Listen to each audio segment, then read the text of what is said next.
Hey guys, it's Tim, and this is Pro Wrestling Unlimited as we are here on the 6th of June 2022 to talk about everything that went down tonight on Monday Night Raw. And there's a lot to talk about coming out of this show. I mean, there's the stuff with Cody, there's the stuff with Judgment Day, there's the stuff with Riddle, there's the stuff with Bianca and Rhea, which is kind of tied in with Judgment Day.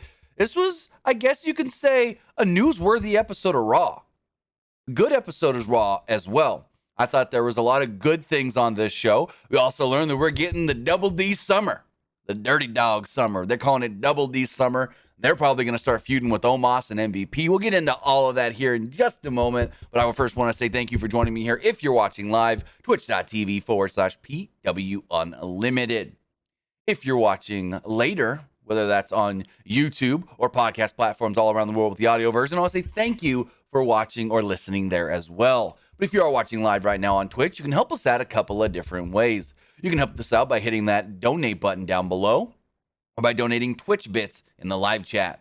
Also, remember, you can help us out by subscribing to the channel one of two different ways. You can either subscribe with a tiered subscription or you can subscribe with Amazon Prime. And remember, if you subscribe with Amazon Prime, it doesn't cost you anything extra if you're already paying Amazon for Prime. You take that Amazon account, you take that Twitch account, you link them together, bada bing, bada boom, you're Prime Gaming. Prime Gaming gives you a lot of cool things like free games, free stuff for games, and it always gives you one free subscription to any Twitch channel you want to subscribe to throughout the month. And I'd greatly appreciate it if you subscribed right here, Pro Wrestling Unlimited. Now, remember, it doesn't even have to be your Amazon Prime account. It can be anybody's, whether that's your mother, your father, your brother, your sister, your auntie, your uncle, your grandma, your grandpa, anybody. Also, I do want to say, if you're watching on YouTube or you're just a subscriber on YouTube, head over to YouTube and hit that join button down below. Hit that join button to become a channel member. As a channel member, you get early access to news, early access to podcast episodes, early access to non-news videos, and so much more. Plus, you can get all of that, but more directly support us over at patreon.com/PW Unlimited. Not only supporting us on Patreon does that more directly support us, means YouTube ain't taking a cut, but it's also easier for you guys because all you're getting right there is the Patreon content, the members content. You don't have to weed through all the other YouTube stuff as well. And finally, head over to the Epic Game Store. Head over to the Epic Game Store, the button's still not working, and buy something. Whether that's a new game like Sifu, an old game like Grand Theft Auto 5, or you're claiming the free games. Plus, Fortnite, they're back with the new season. They're back with a Vibin season. Just started yesterday, so well, you're going to need to get that new battle pass. Maybe you like that new skin for the crew pack. You're going to need the crew pack as well. Well, when you do, don't forget to put in the creator code PW Unlimited. Again, don't forget to use creator code PW Unlimited for any of your Epic Games purchases, whether that is on the Epic Game Store or through Rocket League, Fortnite, or Fall Guys on your Xbox, your PlayStation, your Switch, your phone for some of those games, and more. Also, I do want to say thank you to everybody that did watch this morning's wrestling wrap-up. I wasn't sure how this was all going to go with doing the live version only on YouTube and then bringing the, I guess you could say, video after that over to YouTube. But, hey, over 1,300 of you watched that video, which, well, that's more people than were watching those videos the last couple of weeks when they were live on YouTube and afterwards. So I do want to say thank you to everybody that did watch the wrestling wrap-up today after it got posted on YouTube. Yes, you didn't watch live, but we thank you for watching later. But now with that, we've got Monday Night Raw to talk about. As like I said, a lot of news coming out of this big Raw. It felt more like a Raw after WrestleMania than this year's Raw after WrestleMania. So the show opened up, and they recapped Cody versus Seth Rollins from Hell in a Cell. Cody Rhodes versus Seth Rollins. They explained that Rhodes suffered a brutal pec injury, but competed in the match anyways. Corey Graves announced also that there's a countdown clock. In the next 2 hours, Judgment Day will reveal their new member. Cody Rhodes then opened the show with a great segment. Him and Seth were awesome. So Cody's made his way out to the ring. Big reaction from the crowd, of course. They showed various messages from different wrestlers and fans praising Cody for his gutsy performance last night. Fans erupted in a loud Cody chant. Rhodes seemed like he could barely move, like he was walking slow, walking stiff. He looked like he was hurting. Rhodes said that he wanted to welcome everybody to Monday Night Raw. Fans broke into a loud "Thank you, Cody" chant. He discussed his injury, but he didn't want it to bring down anybody here in the building. He didn't want to be the downer. Rhodes mentioned that, there's somebody that is watching but may not understand everything going on, and we haven't met her yet. That's his daughter. He didn't say her name, but it's Liberty. He said, but one day, he's going to show her that match from last night and show her his performance and what it means to be a Rhodes. Rhodes then gave a passionate speech about not giving up and fighting against one of the best in the game, Seth Rollins. Fans broke out into another Cody chant. The fans then booed Rollins when Cody mentioned Rollins, and Rhodes noted that he didn't like him that much either. Rhodes pointed out that he beat Rollins in the final match of their epic trilogy. He added that the feud with Rollins is finally over. Rhodes said, now it's time to talk about something else. Oh, that is above me. He looks up at the Money in the Bank briefcase hanging above the ring. Rhodes talked about winning the briefcase, something that he's never been able to do in his WWE career. He discussed the possibilities of healing up in less than 4 weeks and being in Money in the Bank. And I said, bro, you a damn crazy person if you think you're going to be cleared in time for Money in the Bank. If you think you're going to, you worked last night and that was an epic feat. You're supposed to have surgery this week. And you think you're going to get cleared in 4 weeks for Money in the Bank? Boy, howdy. Boy, howdy.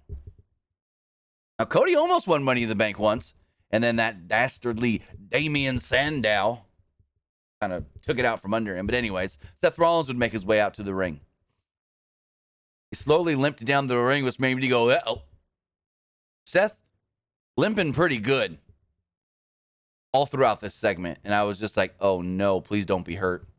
Rollins admitted that, he still hates Rhodes. But last night, Cody earned his respect. He praised his gutsy performance last night. And then Seth almost made me cry.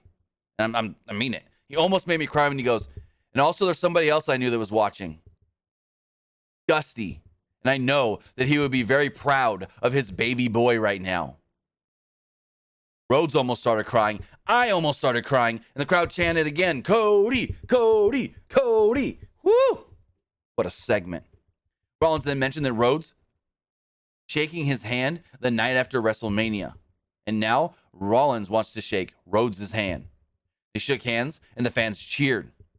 Rhodes watched as Rollins walked back up the ramp and was surprised that nothing nefarious happened. But again, Seth walking up the ramp into the back, limping, and limping good.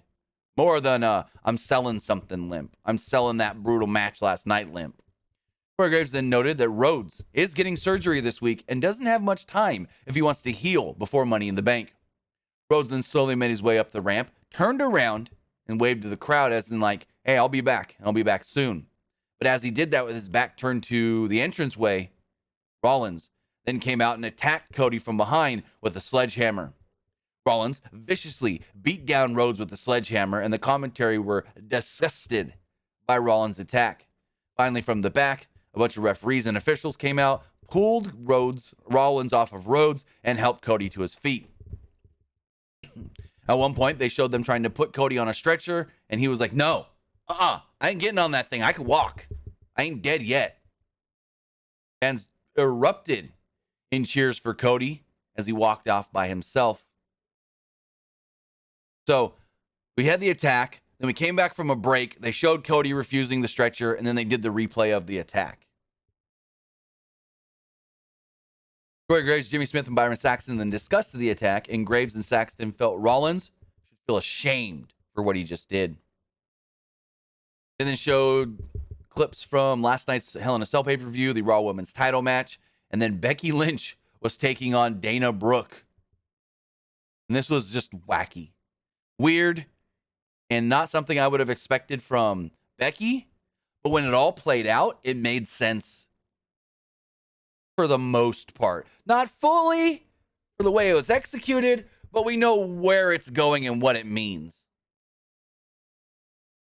So before Raw, there was an announcement that 4 women will be getting a shot at the Raw Women's Championship. That's Rhea Ripley, Liv Morgan, Doudrop, and Alexa Bliss.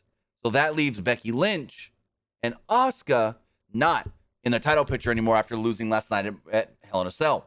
So we need something for Becky and Asuka to do, and that's what this was, to set them up. I got a damn message, someone going, Becky's facing Dana Brooke? Is Becky just a jobber now? You don't know what a jobber is, do you? Yes, she lost to Dana Brooke, but look at the big picture. If you think that this was them making Becky a jobber, then A, you don't understand booking, you don't understand storylines, and you don't understand what a damn jobber is. Just gonna say it. So,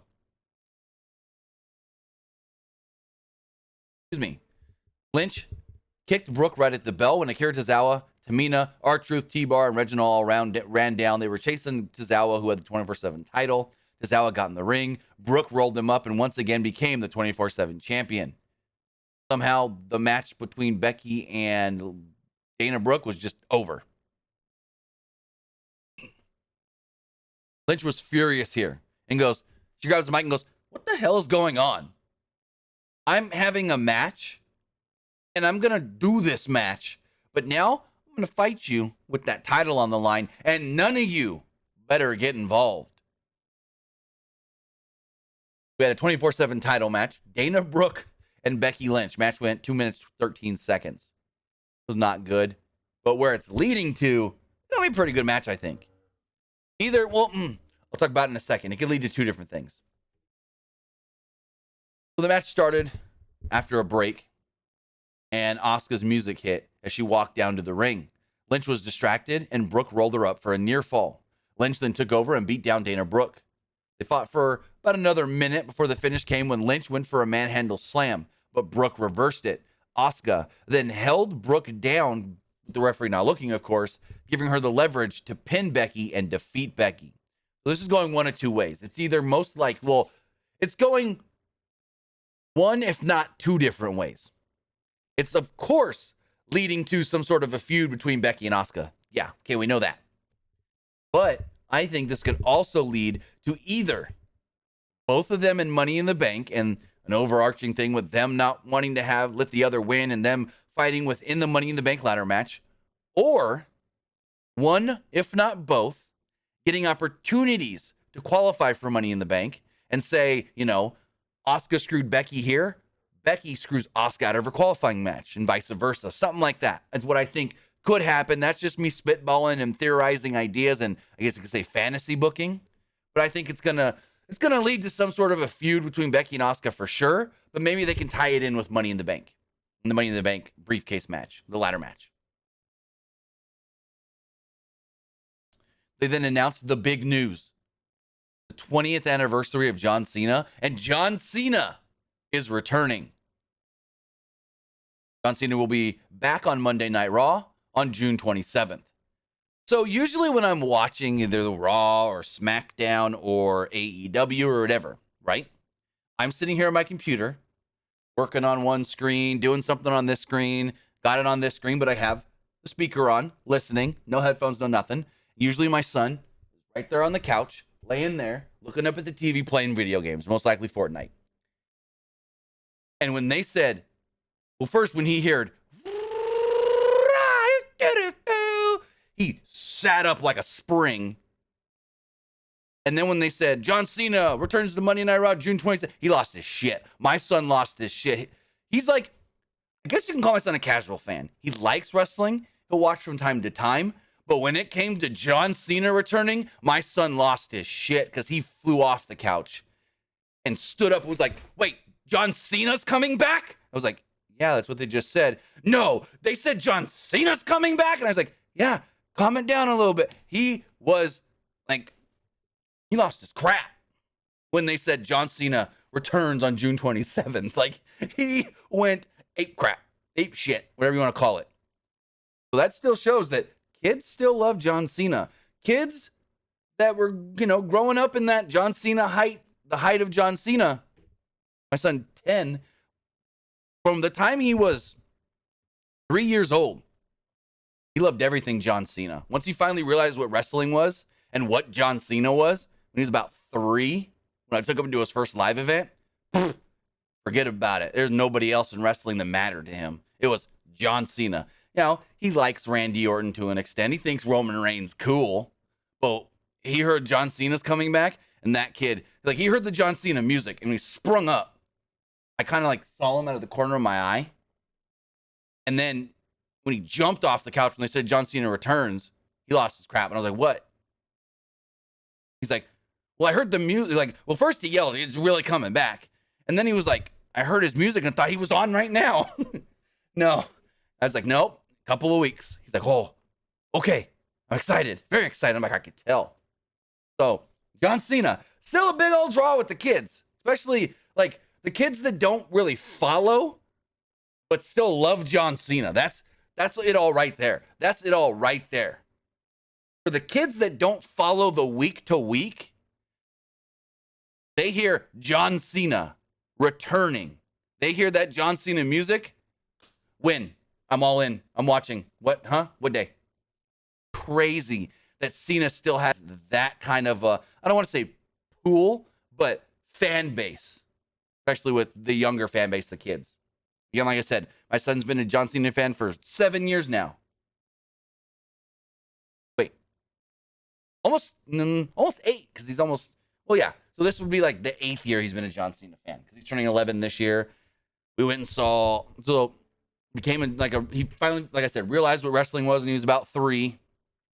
Took him to his first live event in the fall of that year of 2014. So yeah, he heard John Cena's coming back and lost his mind.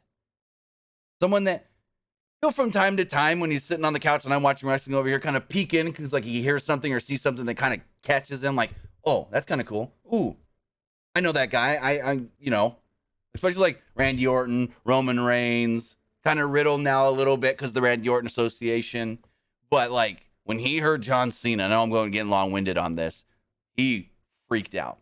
So that's great to see.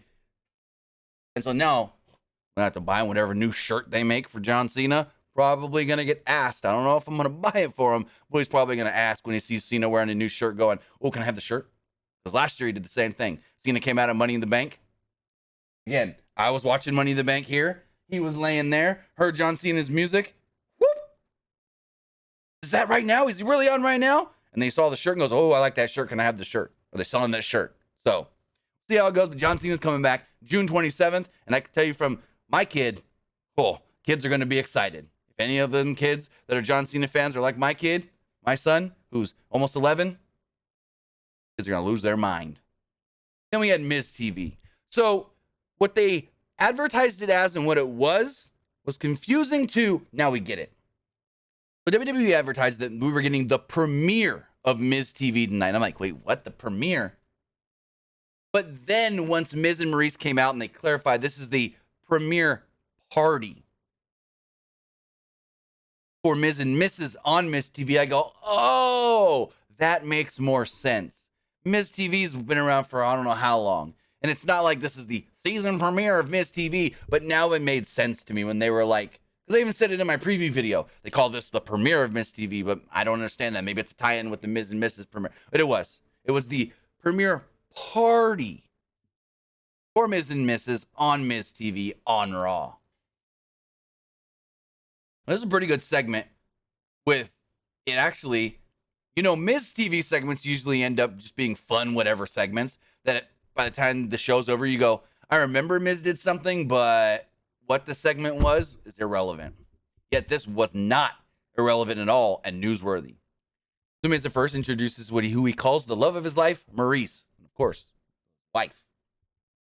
Miz discussed Money in the Bank and said that the winner has an 85% chance of walking out the WWE champion when they cash in the briefcase, and he should know.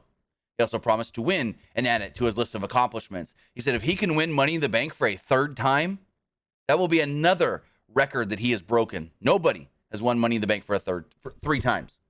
He's won it twice, technically. He's never won the ladder match twice, but he's been the briefcase holder twice. Punk's won it twice. Who else has won it twice? I know Punk's won it. Punk won it. I think Punk's the only one to win back-to-back. But Money in the Bank briefcase. Has anybody else won it more than once? Or twice, I mean? Money in the Bank ladder match winners. Let's see. Let's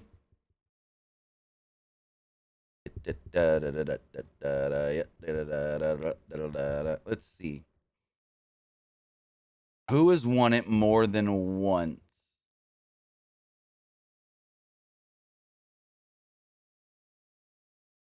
We've got Miz. Price says Orton. Has he won it twice? I'm looking on the list here of Money in the Bank winners. Orton won it in 2013. Orton's only won it once. It's only Miz and Punk who have won it twice. Yeah, it's only Miz and Punk who have won the Money in the Bank twice. I'm looking. Edge. Edge has won it twice. There we go. Edge, Punk, and Miz have won Money in the Bank 2 times. Everybody else has only won once. Man, you forget Corbin won it. As soon as I read that, I go, oh, and then I remember he went to cash in on Jinder and John Cena screwed him. Like, soon as I read, like, you forget he won, but soon as you remember, you know exactly what happened. Sandow only won once. Sandow was defeated by John Cena when he went to cash in, too. So, going forward, Miz noted that tonight's a celebration because of the premiere of Miz and Mrs. after Raw. Maurice said that she's happy to be back, but not here in Green Bay. She's like, yeah, I told my glam team where I was going tonight, and they were like, you're going where? Huh? You don't deserve to be in a town like they don't deserve you. Green Bay? Where? She's like, they never even heard of Green Bay. Which is kind of preposterous because Green Bay's a big name city. Anyways, fans started booing, of course. And then Miz goes, hey, you know what this means? When I do this? Yeah, you do this. Fans told Miz, shut up. Out would then come Riddle to a huge reaction, and the fans chanted, bro. Riddle introduced himself to Maurice and tried speaking French, but also spoke Spanish, I think, in there as well. Then she said something, and then he responded wrong, and then goes, I forget exactly what I didn't write it all down, but Miz then mocked Riddle and said, Randy doesn't even like you, and Randy ain't ever coming back. His career's over. He told Riddle leave, and then Riddle tried to challenge him to a match. I'm like, why is Miz trying to kick Riddle out of here when they literally told us earlier in the night, we got Miz TV tonight with special guest Riddle? So I'm like, well, if Riddle was always supposed to be the special guest, why are you trying to kick him out now? Riddle then told Miz, shut up, because I got something to say. He said he's tired of fighting Roman Reigns' minions. He said he called Roman a name that I didn't write down now. I can't remember exactly what it was. But Riddle said that Roman has taken something from him, and now he wants to take something from Roman. He said he promises to challenge and defeat Roman Reigns for the WWE Undisputed Universal Championship. And I was skeptical of this when it first started, because I'm like, uh-oh, Riddle's being goofy Riddle. I don't want that after serious Riddle that we saw on SmackDown. But he did the goofy stuff for a minute and then quickly got serious, and I go, okay, this is the Riddle we wanted. This is the Riddle I want. Tribal piece of trash. Thank you since Saturday. I was like, this is the Riddle I wanted to see coming out of SmackDown last week. Serious. I'm challenging Roman. Let's fight. Miz then, talked some more crap when finally Riddle challenged Miz to a match, and Miz was like, no, I'm in a suit. Riddle then pointed out that my buddy John Cena plays Peacemaker, yet you just play Homemaker. He mocked Miz and said that he's got tiny balls. And Miz is like, excuse me, what? And Maurice is like, my husband doesn't have balls, he's got average balls. And Miz is like, excuse me. He's like, above average balls. Big balls, huge balls, massive balls. He's got great, big balls. And I was just like, oh my God. You go from Big D jokes on SmackDown to ball jokes on Raw. Vince is on a kick again, and I'm loving it. Miz then pointed out again, he's in a tuxedo, not ready to wrestle, can't do it. Turned down the challenge and started to leave. Suddenly, Ciampa jumped Riddle from behind and just beat him down, rocked him with a knee to the head. I'm like, where the hell did this come from? And then Miz goes, oh, all right, I accept now. About 2.5 minute match, Riddle versus The Miz. It was fine for what it was. The match started during the break. Miz was firmly in control, but Riddle fought back. He caught Miz with the draping DDT and set up for the RKO. Miz avoided the RKO and rolled out of the ring. Riddle then tried to kick Miz, but Maurice pulled him out of the way. Riddle crashed, or no, what? I wrote that wrong. Chased Miz. I put crashed Miz and ripped his pants off. Miz then recovered and briefly took over. He grabbed Maurice's purse, and they're like, oh my God, you know what's in the purse? It's probably the brick. We've seen this before. And Riddle avoided the purse attack, hit the RKO, and picked up the victory, defeating Miz. Great segment of Riddle making the challenge. So they didn't say when this challenge is going to be. Roman wrestling at Money in the Bank is still up in the air. So maybe this match is at Money in the Bank and it's going to go as scheduled, because the original plan was Riddle, Roman, Money in the Bank. So maybe this match happens at Money in the Bank. Maybe it doesn't. We'll have to wait and see.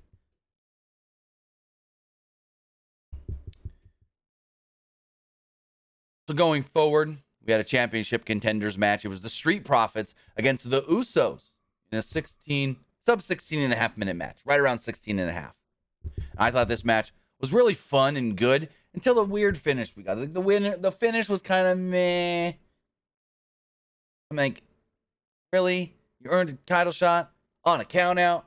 I mean, I guess you technically won. It was just like last week, when Riddle and Nakamura won a title shot or earned a title shot on a DQ. So, yeah, you got to keep those so strong. So, Street Profits wasted no time and went for several early near falls to end the match quick. Usos regrouped at ringside and took over. Jay backed Montez Ford into the corner and beat him down. Ford fought back with some hard chops and a standing dropkick. Angelo Dawkins ran wild on Jay and scored a close 2 count. Ford sent Jay to the floor and hit a senton off the stairs. Back from the break, the Usos gave Dawkins a double spine buster to gain control. They isolated Dawkins on their side of the ring, and Jimmy hit the Rikishi splash and stomp on his head. Dawkins then ended up on the apron and briefly fought back. The Usos regained momentum after throwing Dawkins into the ring steps. After a commercial break, Jay scored a near fall on Ford. Dawkins made the blind tag, and Ford hit a dive onto Jay. Jimmy hit a dive onto Ford. Fans were buzzing. They were loving this match at this point, as Dawkins hit a flip dive, wiping everybody out. Well, the Usos, of course. Ford then hit a huge frog splash for a near fall, but Jimmy broke up the pin attempt. Finish then came when Ford and Jay were brawling at ringside. Jay sent Ford into the post, and Ford recovered and dumped Jay over the barricade. Ford barely jumped back in to beat the 10 count. Jay didn't get in. Bada bing, bada boom. There you go. Street Profits pick up the victory. After the match, Riddle ran out to celebrate with the Street Profits. They received a future title shot up against the Usos. Didn't say when, though. That's the thing here. It's very odd that they're doing all these. Okay, I want to challenge for a belt. I just won a championship contender match, so I'm getting a future title shot. But they don't say when. Just like last week with Natty. Natty is getting a shot down the road at Ronda and the SmackDown Women's title, but they can't tell us when. It wasn't at Hell in a Cell. Is it at Money in the Bank? Is it just on SmackDown in a couple of weeks? We don't know. We then had a fine Bobby Lashley segment. Bobby Lashley made his way to the ring. Fans broke out into a loud Bobby chant, and then they went to break. Afterwards, they came back from the break, and Lashley discussed defeating MVP and Omos last night. Talked about MVP and the ending of their friendship. Lashley claimed that MVP and Omos are now in his rear view. And I go, so last night, okay, here's the thing. So last night, a lot of people were like, okay, they told Bobby motion, title motion. We all thought Bobby gonna go for Roman. We were way off there. No. Bobby wants the US title. Bobby wants to go from being WWE champion twice in the last year to the US title. What? What? Theory comes out, interrupts. Lashley was furious and demanded a match. Theory flexed his bicep at him, but Lashley did the same and put him to shame. Lashley then challenged Theory to a title match, and the fans popped. Theory turned down the challenge and added that Lashley doesn't deserve a title shot. Lashley said he heard enough and knocked Theory out of the ring to end the segment. You go from this man being a two-time WWE champion in the last year, and now he's just going to face Theory? Lashley better win that damn title. Better. If Lashley loses the Theory, oy vey.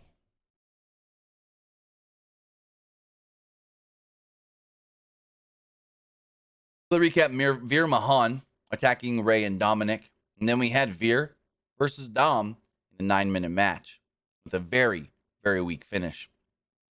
Earlier today, we got a promo where Veer Mahan promises to defeat Dominic right in front of his old father, Ray.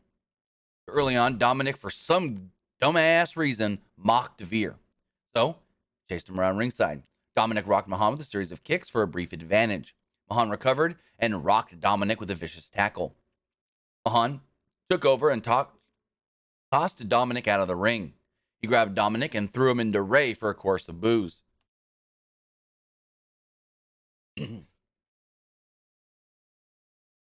Mahan then rocked Ray, booted him right in the face.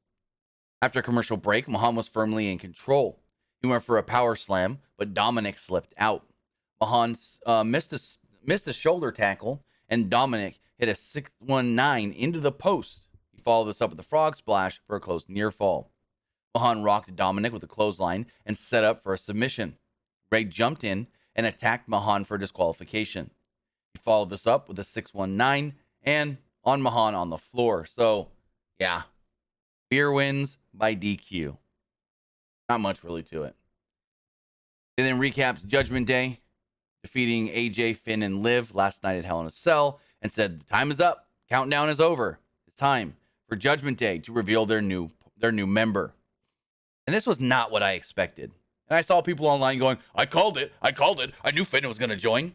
Yeah, maybe you predicted it, but you didn't predict it in the way it happened. I don't think anybody predicted Finn taking Rhea and Damian and having them turn on Edge. I don't think anybody predicted that. Like, I saw a lot of people going, oh, Finn's probably going to join. Da da da da da. Yeah, cool. You predicted that. But again, I didn't see anybody saying Finn's going to join and become the new leader kicking out Edge. Didn't see that anywhere. So Edge introduced, first off, Edge, Rhea Ripley, and Damian Priest made their way out to the ring and said, we got a new member. Priest demanded that everybody rise for Judgment Day. Ripley claimed that it was their destiny to win last night. She added that they have no limitations and nothing holds them back anymore. Fans broke out into a what chant. Priest mentioned that Ripley was competing in a number one contenders match later tonight. Edge then spoke and told the fans to listen because the adults were speaking now. He praised Ripley and Priest for being by his side. He added that their message has been spread, and according to both Rhea and Damian, somebody has come to them and asked to join. Edge says that I am very flattered that this person would like to join. And he thanks his two, I guess you could say, saints for their recruiting job and says, this man joining us. And we get the music of Finn Balor.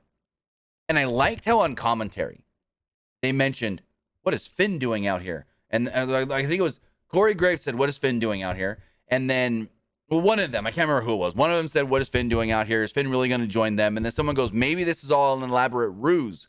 Finn Balor is going to make them think he's joining, but eventually make this some sort of a brawl or match or something. Blah, blah, blah, blah. Like maybe Finn is trying to get in good with them to eventually break them up, to eventually make them turn on each other and fight within.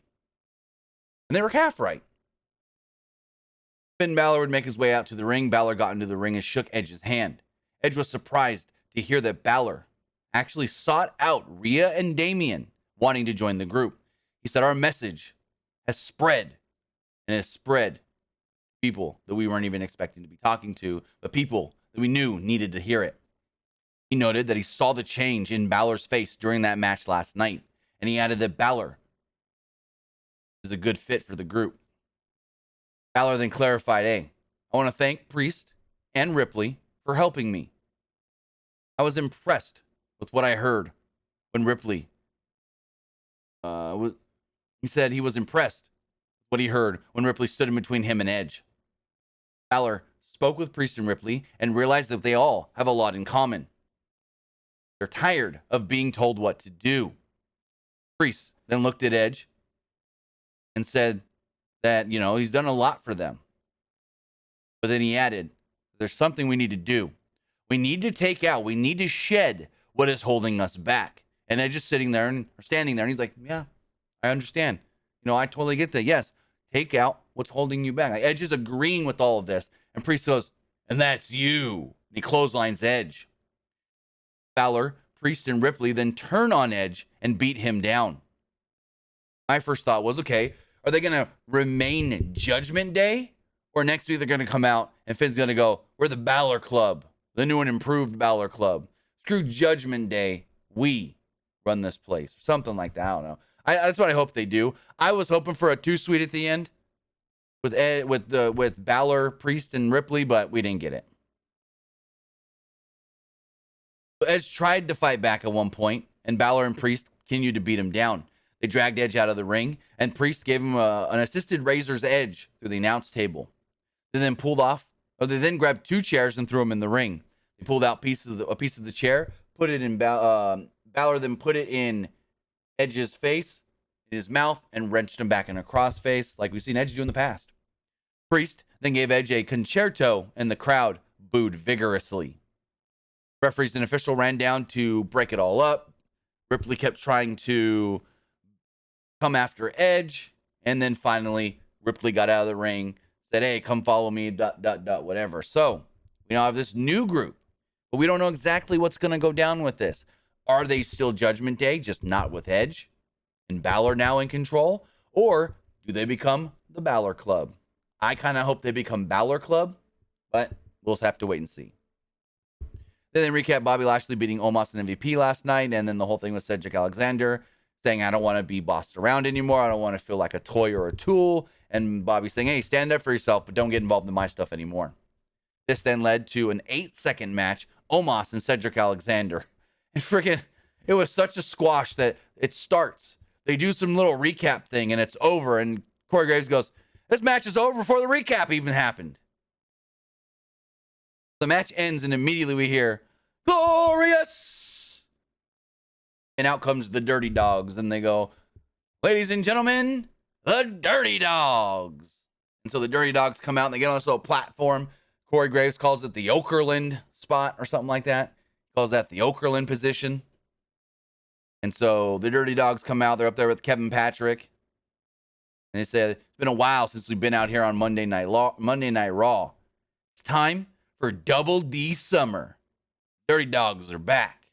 And MVP and Omos start walking up the ramp, and they're kind of looking at him like, oh, what the? Screw you guys. MVP finally walks up and goes, hey, don't disrespect us like this anymore. You can all have your time, but you wait for us to finish ours. Ziggler then hits MVP with the super kick off the stage. Omos catches him, and then there you go. That was the end of it. So I don't know if we're going to get Dolph or Rude against Omos, or Dirty Dogs versus Omos and MVP. I don't know which way we're going to get, but it seems Dirty Dogs, now the baby faces. So that's 2 babyface turns technically in a row. Edge and the Dirty Dogs. Next up, we had Ezekiel versus Otis. All this was really is to set up another match between Ezekiel and Kevin Owens. So Otis rocked Ezekiel early on with the forearm to gain the early advantage. During the match, Corey Graves goes, I have it on good authority. One of my sources stated that Aaron Rodgers wants the Green Bay Packers to hire Otis to be the entire offensive line. You get it? Otis, the O-line. Ezekiel fought back at one point, but he couldn't knock Otis down. Otis tried to fight back, and Ezekiel caught him in a crucifix to pick up the victory. Corey Graves then goes, I texted Pat McAfee, he told me that Aaron Rodgers doesn't even know who I am, so never mind. We got the whole Green Bay Packers here in the front row. I can ask one of them about Otis. I was like, you're trying too hard with that one, Corey Graves. After the match, Ezekiel actually called out Kevin Owens and said, I want a rematch. I want to fight you next week. Owens came down to the ring. Seemed like he was in a good mood. And he goes, why would I beat you last night? Why would I fight you again? He's like, oh, so you don't think you can beat me again? And he goes, you know what? I'll give you one more match. But you got to give me something. You have to admit you're Elias. And Ezekiel goes, okay, that's all I have to do? Just tell you I'm Elias? He goes, yeah, just admit it. And he goes, okay, I'm Elias. Kevin Owens goes, I knew it. All right, you can have the match. And Ezekiel goes, like, for sure, for reals? Like, I get the match? And he goes, yeah, you admitted it. You can have the match. And Ezekiel kind of like goes, all right. I just took a book out of your playbook. Like, what do you mean? Like, I lied. I'm not Elias. I'm Ezekiel. But I said what you wanted to hear, and now I get my match next week. Owens tried to hit him with a stunner, and when he did, Ezekiel kneed him in the face. That ended the segment. Next out, Bianca Bella, the Raw Women's Champion. She was going to sit ringside to watch the Fatal 4-Way. The recap, Finn Balor, Damian Priest, and Rhea Ripley turning on Edge. They took Edge out on a stretcher, and Jimmy Smith added that Edge had been taken to a local medical facility to be checked out for a head injury. Next up, we have the Fatal 4-Way #1 contenders match with the winner getting a Raw Women's title match at Money in the Bank. They actually said for this time at Money in the Bank. It was Rhea Ripley, Alexa Bliss, Liv Morgan, and Doudrop. I think what this match set up was Rhea won. Rhea's going to get the title match against Bianca, but I think what this also set up, Alexa and Liv coming together against Nikki and Doudrop. But the match itself went 14 and a half minutes, and I enjoyed it. I thought it was really good, and all four women worked well together. It set up, I think, in my opinion, two different things. So, hey, that's a plus. When WWE's using one segment to actually set up multiple things that it's not, that all kind of makes sense and could actually do good. But Doudrop and Ripley cleared the ring early off and kind of had a little face-off. Ripley caught Doudrop with a super kick. Doudrop fought back with a back elbow. Oh, hold on, give me 1 second, guys. Foot's still not fully healed. It gets stiff. Not my big toe, but the toe right next to it just sticks up and won't bend, and it really hurts when it does that. The bone completely sticks straight. I have to almost crack the toe. Oh, it hurts so bad. I hope it recovers soon. Heals, whatever. Okay, anyways, back to the match. Ripley at one point caught Morgan with a clothesline and took her down. Ripley beat down Bliss and sent her into the corner. Ripley was firmly in control. At ringside, Bliss jumped off the apron, but Ripley caught her. Morgan then drop-kicked Bliss and Ripley at the same time. Doudrop then wiped out Liv. After a commercial break, Doudrop was in control with a chin lock on Bliss. She followed this up with a splash in the corner. Morgan jumped back in and rocked Ripley with a drop kick. Morgan caught Ripley with a Hurricane Rana, and Doudrop hit a splash on Bliss for a near fall. She then hit a sit-out powerbomb on Morgan for a near fall as well. Doudrop and Ripley then fought on the top rope. Morgan and Bliss then came in and gave Doudrop a double powerbomb, with Doudrop going for the suplex. So it was a doomsday spot. Like a big old doomsday suplex deal, whatever. Fans then popped for the spot, and Morgan and Bliss traded near falls. They rolled around in the ring for a moment with a bunch of back and forth small packages.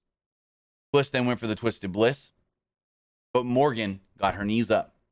Doudrop tossed Bliss out of the ring, and Morgan went for the Oblivion on Doudrop, but Nikki ASH actually interfered. Doudrop then hit a Michinoku driver and got a near fall on Morgan. Ripley then broke up the pin attempt. Ripley then hit the Riptide on Doudrop and actually pinned her to pick up the victory. So with that, fans actually popped when Rhea won the match. So that's a good sign. Yeah, she's supposed to be a heel, but it seems like either they're into Rhea or they're into the Rhea versus Bianca aspect. Bianca then stood up from her chair, looked at her belt, kind of tapped it a little bit like, I got you. I got you. You want this? Come at me. The lights turned purple. Out came Finn and Damian. They stood in the ring with Rhea as they looked down at Bianca, and the show went off the air. So that, ladies and gentlemen, was Monday Night Raw. I thought the show overall actually pretty dang good. I thought overall it was a good Monday Night Raw that was very newsworthy, set up a number of different things, and there we go. But you know what I thought of the show? Now it's time to hear what you thought of tonight's Monday Night Raw. Before we go to the text messages, remember, you can text in to 510-906-1341. Again, that's 510-906-1341. Before we go to that, we're going to check the polls. As far as the Twitch poll does go, 76% like the poll, or like the show. 14% didn't like Raw, and 10% thought it was just all right. As far as the Twitch poll does go, 64% liked Monday Night Raw, 28% didn't, and 8% thought it was just all right. Finally, when we look at the YouTube community poll, 64% liked the show, 27% thought Raw was just all right, and 10% did not like Raw. As we move to the text messages, again, you can text in to 510-906-1341. Again, that's 510-906-1341. Also, the number, just scroll throughout the show down here. But let's check this first text message. This one says, you see Bianca Belair going... Wait. No, that was sent before Raw, before they knew about the Fatal 4-Way.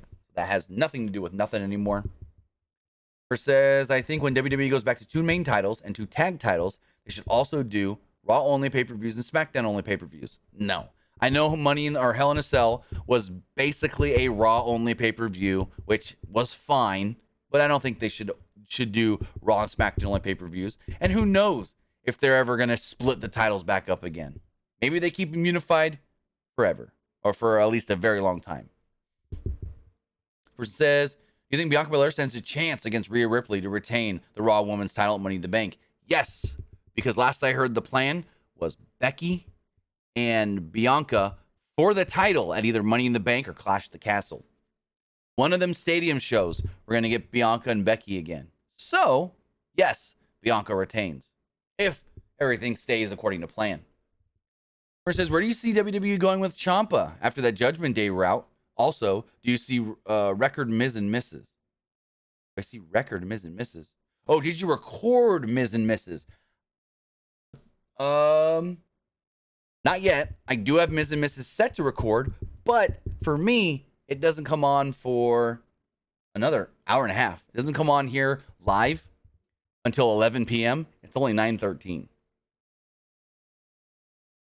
But I do have it set to record 2 episodes tonight. As far as Ciampa does go, I don't know what they're doing with him. He just randomly keeps attacking people. He attacked Riddle tonight. A couple weeks ago, he was attacking Mustafa Ali. I have no earthly idea what they're doing with Ciampa. I don't think they know what they're doing with Ciampa. Finally, this person says, I don't think Lashley is going to beat Theory for the title, especially now that Cena coming back. They have been teasing on social media Theory versus Cena for the title. True, but I just don't want to see Bobby Lashley fed to Austin Theory, or to Theory, not Austin Theory. I don't want to see him fed to Theory. That would be a waste of Bobby Lashley, a total waste of Bobby Lashley, who was the GD champion twice in the last year. 2-time WWE champion in the last year. But we'll see where that all goes. Maybe Cena has the match with Theory. Maybe he doesn't. I thought if they were going to go the Theory Cena route, Cena wasn't going to come back till after Money in the Bank and set something up for SummerSlam. But maybe, and this is just me spitballing, maybe Cena can't work SummerSlam, but can work Money in the Bank. And that's why they're setting something up. I don't know. I honestly don't know what they're going to do with Cena on June 27th. I don't know what they're going to do with Cena. But Cena did. I'm going to pull this up. Cena did post this on his Instagram, which is very interesting. And this was 18 hours ago, Cena posted this on his Instagram. Pull this up on the screen.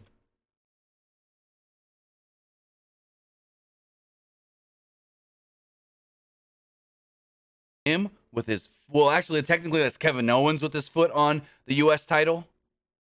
But yeah, Cena posted that this morning.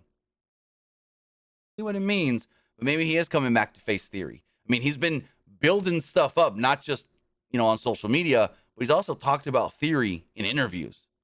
So something's a brewing. Whether that's for SummerSlam or Money in the Bank, we'll have to wait and see. But I don't see why they would set something up for SummerSlam before Money in the Bank. That's why I'm like, because yeah, Cena's going to be on the last Raw before Money in the Bank. So we'll have to wait and see where that all goes. But with that, I want to say thank you for joining me here. If you are watching live, twitch.tv/PW Unlimited. If you're watching later, youtube.com/Pro Wrestling Unlimited. Or if you're listening on podcast services all around the globe, I want to say thank you for watching or listening, whether that is live or later on. We'll be live again on Wednesday night for AEW Dynamite. So with that, guys, have a great night. Have a great day if you're watching on Tuesday. Maybe you're not watching this Monday night, but you're watching on Tuesday. So whatever time it is, whether it's night or morning or day, have a great day. Have a great night.